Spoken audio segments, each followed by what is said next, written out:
పాకిస్తాన్ పరిస్థితి ఎంత దారుణంగా ఉందంటే పగోడుకు కూడా రాకూడనటువంటి పరిస్థితి వచ్చింది ఈరోజు. ఇరాన్, అమెరికా మధ్య మేము ఒప్పందం చేశాం కాబట్టి మాకు ఎంతో కొంత బైలిటేరియల్ ఎక్స్చేంజ్ స్టెబిలైజేషన్ సపోర్ట్ ఫండ్ ఇవ్వండి అని చెప్పి పాకిస్తాన్ అడుక్కుంటుంది. మొన్నటి నుంచి ట్రంప్ ప్రభుత్వాన్ని అడుక్కుంటుంటే అసలు ఒప్పందం ఎక్కడ జరిగింది? ఆ ఒప్పందంకి విలువ ఏముంది?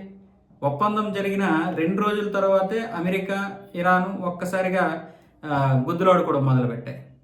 ఈ యొక్క దాడులతో మొత్తం ప్రపంచం ఇంతకు ముందు కంటే అతలాకుతలం అయిపోయింది. చివరికి హార్మోజ్ జలసంధిలో ఒక్కొక్క పడవైన వచ్చేది కానీ ఇప్పుడు ఒక్క చుక్క చమురు కూడా రాలేనటువంటి పరిస్థితి.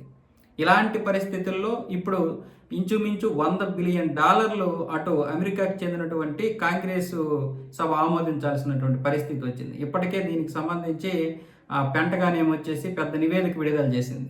ఈ ఒక్క $100 బిలియన్ లేకపోతే $120 బిలియన్, $80 బిలియన్ అటు పెంటగానికి ఇచ్చారు మిలిటరీ కోసం, అదే ఆర్మీ కోసం. ఇప్పుడే వాళ్ళు అడుక్కు తింటున్నటువంటి పరిస్థితులు. అంటే ఈ డబ్బు ఎక్కడి నుండి సమకూర్చాలని వాళ్ళు అక్కడ అమెరికాకి చెందినటువంటి క్యాబినెట్ వెతుక్కుంటున్నటువంటి పరిస్థితులు. వీళ్ళు వెళ్ళి మాకు $10 బిలియన్ ఇవ్వండి, బైలిటేరియల్ కింద మాకు ఒక $10 బిలియన్ ఇస్తే మేము ఏదో ఒక విధంగా మా దేశంలో పరిపాలన చేసుకుంటామని చెప్పి షాబాజ్ షరీఫ్, ఆసిఫ్ మునీర్ అడుక్కుంటుంటే మీరు దొబ్బేయండి అని చెప్పారు. ఇప్పుడు దీనికి సంబంధించి ఏమొచ్చేసి పాకిస్తాన్ బిచ్చమెత్తుకుంటున్నటువంటి పాకిస్తాన్ అని చెప్పి పాకిస్తాన్లోనే చాలామంది ట్రోల్ చేస్తున్నారు. మన బ్రతుకులు ఇలా తగలాడాయి.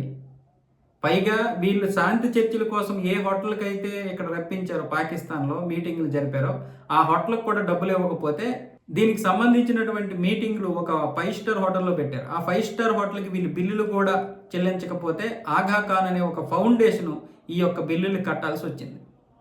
అంటే ఆ బిల్లులు కట్టడానికి కూడా వీళ్ళ దగ్గర డబ్బులు లేవు. అలాంటిది ఇప్పుడు వీళ్ళేమొచ్చేసి ఈ యొక్క ఒప్పందం చేసాం మేము కాల్పుల విరమణ, దానికోసం మాకు ఒక $10 బిలియన్ ఇవ్వండి.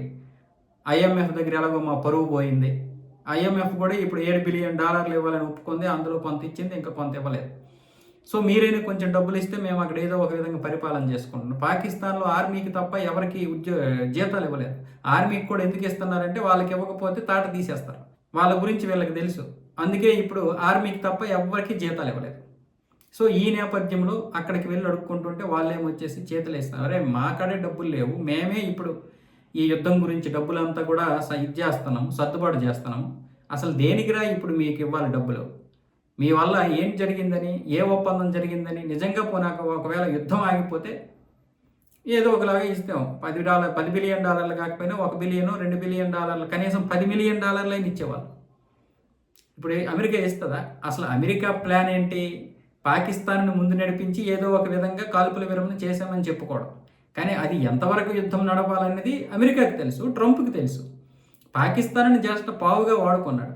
అంతేగాని ఇదేం అనుకోకుండా వచ్చినటువంటి యుద్ధమేమి కాదు. అమెరికా కావాలని చేస్తున్నటువంటి యుద్ధం.